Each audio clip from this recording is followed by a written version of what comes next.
आजची आणखी एक मोठी बातमी, महायुती सरकारमधल्या 8 मंत्र्यांच्या विकेट या लवकरच पडणार असल्याचं भाकीत सामना या ठाकरेंच्या शिवसेनेच्या वृत्तपत्रामधून करण्यात आलं आणि यामध्ये एकनाथ शिंदे आणि अजित पवार यांच्या काही वादग्रस्त मंत्र्यांची नावं सुद्धा देण्यात आली।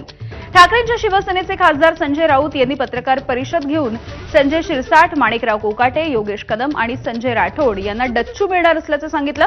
शिवाय भाजपचे मंत्री नितेश राणे आणि जयकुमार गोरे यांना सुद्धा नारळ मिळेल असं भाकीत सामनामधून करण्यात आलं।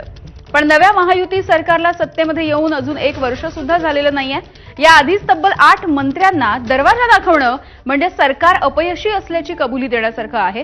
गेल्या काही दशकांपासून आपलं चुकलं की पदरात घालणं आणि विरोधकांच्या चुकलेल्यांचे राजीनामे मागणं, आंदोलन करणं ही दोन्ही बाजूची रीत झाली आहे। धनंजय मुंडे प्रकरणामध्ये जेव्हा प्रचंड दबाव वाढला तेव्हाच त्यांचा राजीनामा घेतला गेला।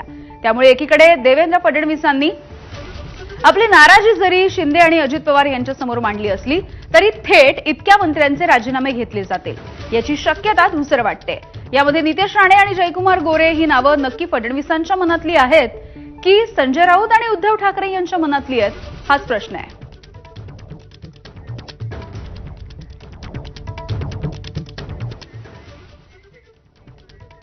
तर सामनामधल्या वृत्ताच्या नंतर, या बातमीच्या नंतर संजय राऊत यांनी काय दावा केला आणि मुनगंटीवार यांनी कसं उत्तर दिलेलं आहे बघूयात।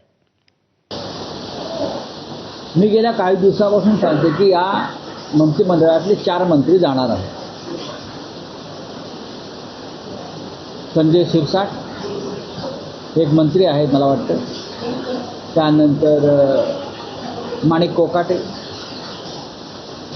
योगेश कदम यांचं नाव त्यात जोडलं गेलेलं आहे। बाकीची नावं समोर येत आहेत, पण 4 वरून संपूर्ण मंत्रिमंडळाची सफाई करून एक वेगळ्या चेहऱ्याचं मंत्रिमंडळ आणावं अशी चर्चा दिल्लीत आणि मुख्यमंत्र्यांच्या वर्तुळात सुरू आहे। अशी कोणतीही चर्चा कोर टीममध्ये किंवा कोर टीमची तातडीची बैठक अशी काहीही लावण्यात आलेली नाही आणि साधारणतः मंत्रिमंडळाच्या संदर्भात कोणताही निर्णय हा केंद्रीय स्तरावर होत असतो।